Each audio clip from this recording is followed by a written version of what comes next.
Une douzaine de soldats tombés. Nos frères et sœurs anglophones continuent à être massacrés. Nos frères francophones massacrés dans les deux régions. Parce que ceux qui sont censés diriger le Cameroun sont devenus tous muets. Vu l'état de santé mentale de ce vieillard, le roi Paul Biya alias Hitler, rien ne marche dans notre pays. Donc certains plus hauts dirigeants continuent à se laisser diriger. Donc certains, ça les arrange que nos frères francophones aillent tomber au nozo. Ce qui n'est pas déjà normal, parce que nous sommes tous Camerounais.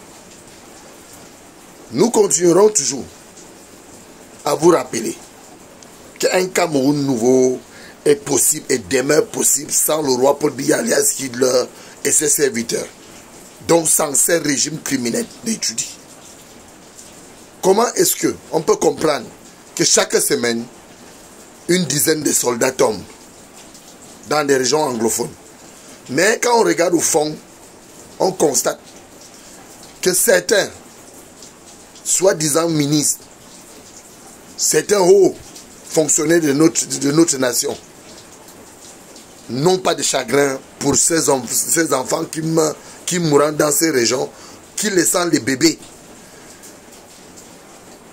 Et quand on regarde au fond, on voit les petits-enfants assassinés, les moins de 3 ans, dont certains trouvent que c'est normal.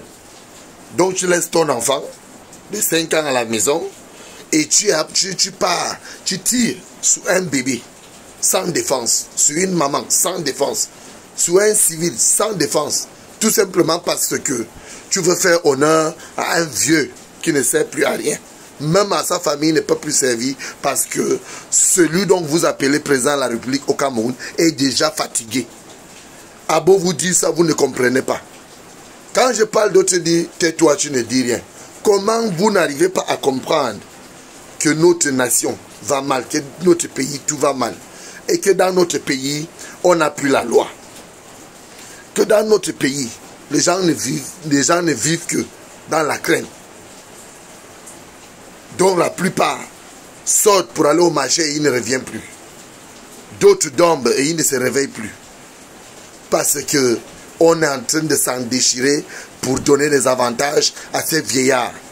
Comment est-ce qu'un jeune soldat qui sort à peine de sa formation, qui vient à peine de terminer sa formation, qui ne touche même pas la moitié du salaire de sa vie ou de sa carrière militaire, se retrouve en train de se faire assassiner dans le nozo parce qu'il veut défendre ces vieillards? Est-ce que, en tant que Camerounais, nous sommes appelés à vivre comme ça? Non. Réveillons-nous.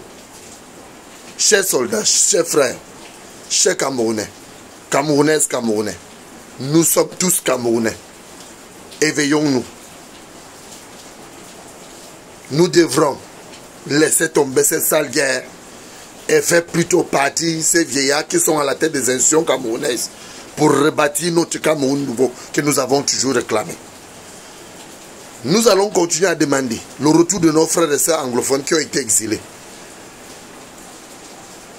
qui sont dans les pays voisins que nous connaissons tous. Justice pour tous. Partage et égalité. Un vivre ensemble et vivre mieux. Et le départ de ces régimes sataniques, de ces dictateurs, de ces grands bandits, les bandits de grands chemins qui se sont accaparés de notre pays, qui montent les uns contre les autres tout simplement parce qu'ils veulent contrôler les propres ventes et les propres intérêts égoïstes. Comment être si assoiffé d'un pouvoir qui ne t'appartient pas? Un pouvoir illégitime. Un pays où rien ne marche, tout va dans tous les sens. Et que l'on parle, c'est qu'on doit être tué. Que l'on parle, c'est qu'on doit aller en prison. Les arrestations arbitraires, les assassinats et autres dans notre nation. Pourtant, nous sommes Camerounais. C'est de ça qu'il est question. Donc, nous exigeons le départ immédiat du roi Paul Biya alias Hitler et ses serviteurs. Mettons-nous debout, peuple camerounais, pour la reconstruction de notre pays dans les jours à venir. Je vous remercie.